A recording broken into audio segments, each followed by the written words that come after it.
Hey, what's up, cool world?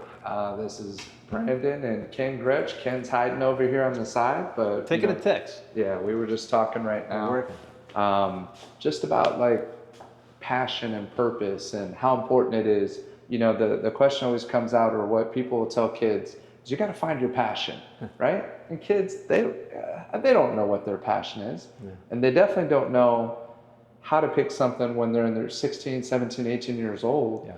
And try to figure out for the rest of their life what they want to do. You know what I mean? So I was thinking about that, and I wanted to just see, like, why do you feel that you're doing what you do with real estate? Like, where do you find purpose in that? I know it's a deep question, but I'm just curious what your thoughts are, or why are you so passionate about what we're doing right now, like with the EXP, with your career, making a major pivot and a change and aligning with the people, the leaders that we're in alignment with.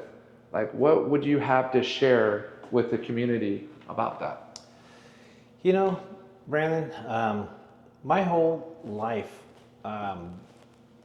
came from being alone. You know, my dad left me. My mom and dad moved out of the country when I was 17 years old. Right. And you have to grow up real quick. Throughout that, you do jobs that you know to survive. And you do careers to survive.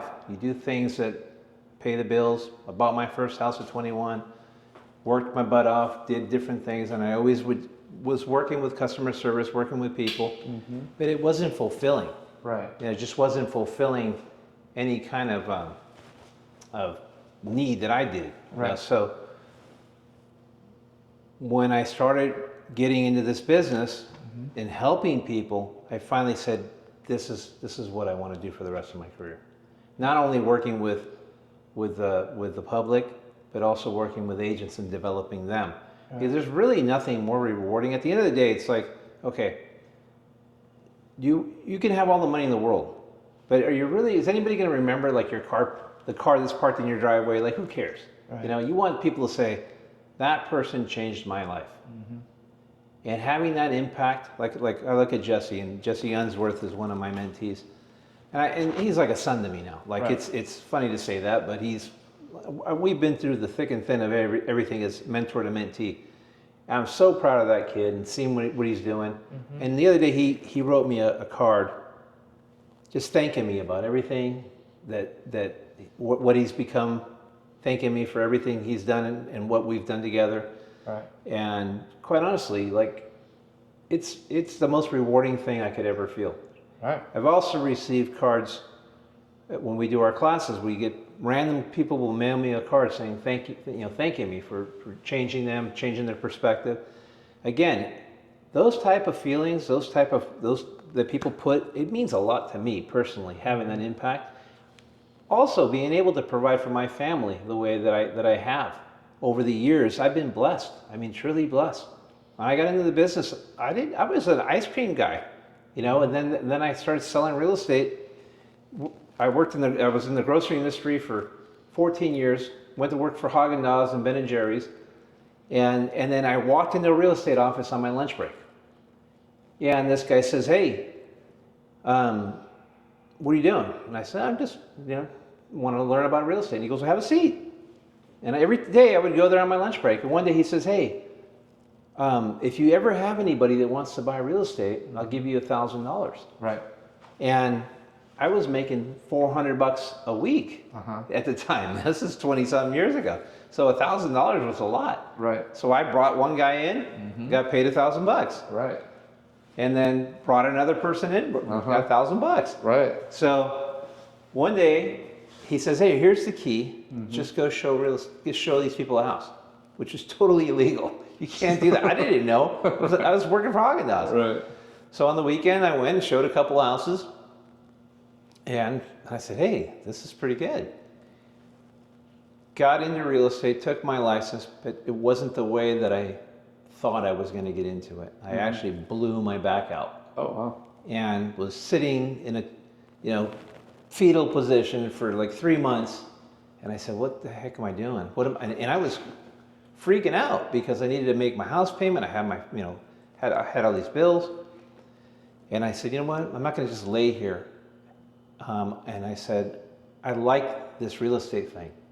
I think this is where my passion is. Didn't go to school for that. You know, I laugh because my kids, I see kids all the time being pressured at 18 to figure out what their college career is going to be, what their life's going to be. Make a decision. What are you going to do for the rest of your life? I told my daughter, I said, look, none of us knew what we wanted to do at that age. Right. You're going to go through different phases to where you need to figure it out. And the other thing is, to answer your question, I know I'm going on long-winded, but to answer your question, life is full of hard knocks. It's very, very humbling. Mm-hmm. As you get older, your perspective on what's important completely changes. You no longer are as judgmental. You're no longer, like I used to say, I wasn't the most compassionate when it came to people that just weren't working as hard as I was. And I realized, who the heck am I to judge? You know, life is hard.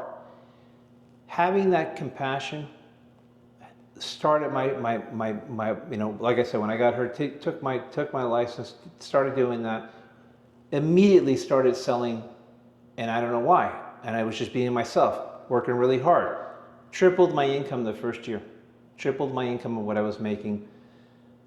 Then I got into the short sale market when the market crashed. In 2004, 2005 was like I was 35th in the nation in sales. I was crushing it. Market crashes. I have to learn have to reinvent myself doing short sales. And again, I'm being asked to do something that's out of my wheelhouse.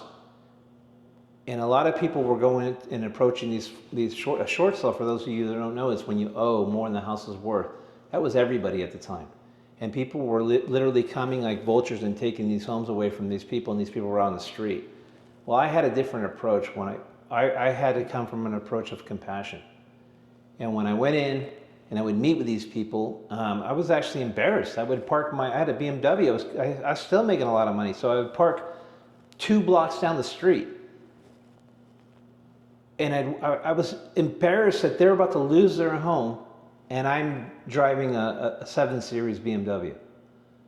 So I would walk to the house, they'd welcome me in, and there's a whole family, kids eating cereal, and they don't even have a clue that they're losing their home.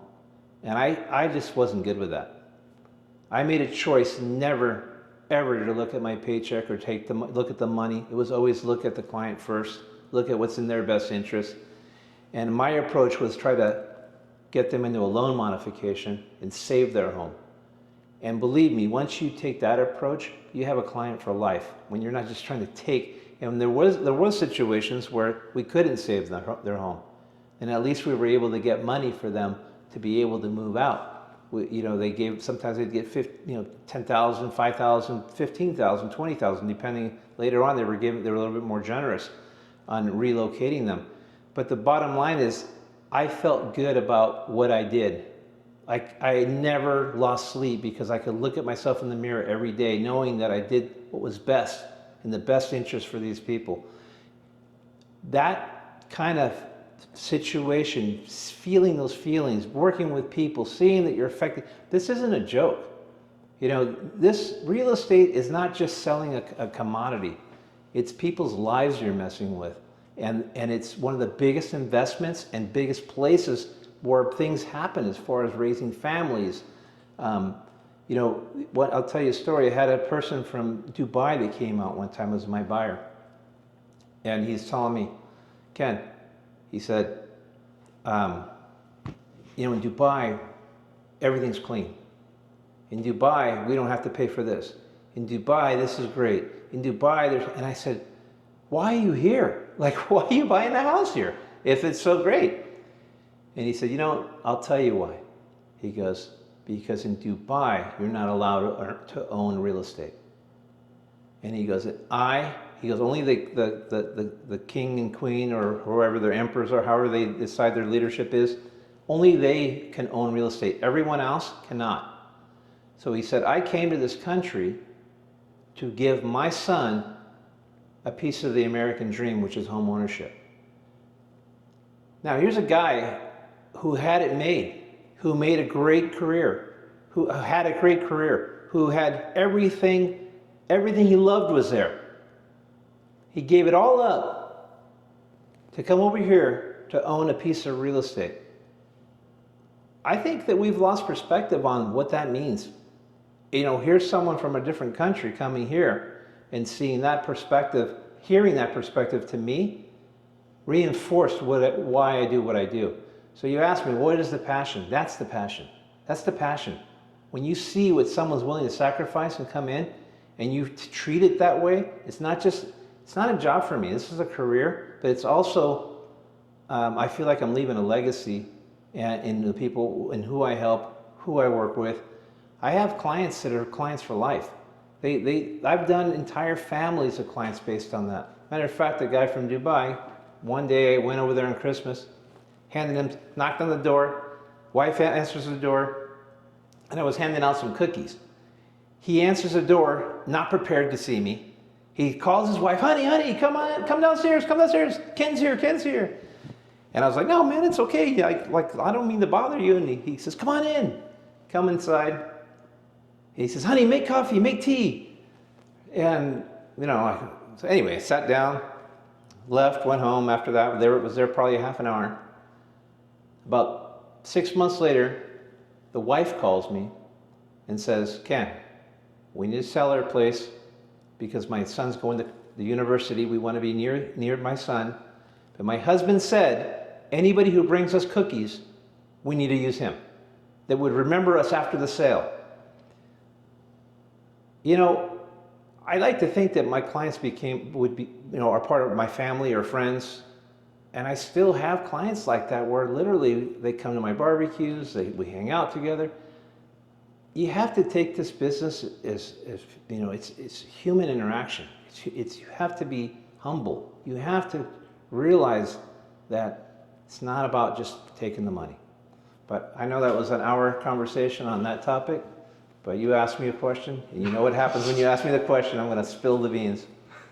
No, that was great, man. Well, I lost my train of thought, but Ken, if you want to record it, you could flip it around. No, I'm going to be you. I'm going to ask you a question now. Okay, go ahead.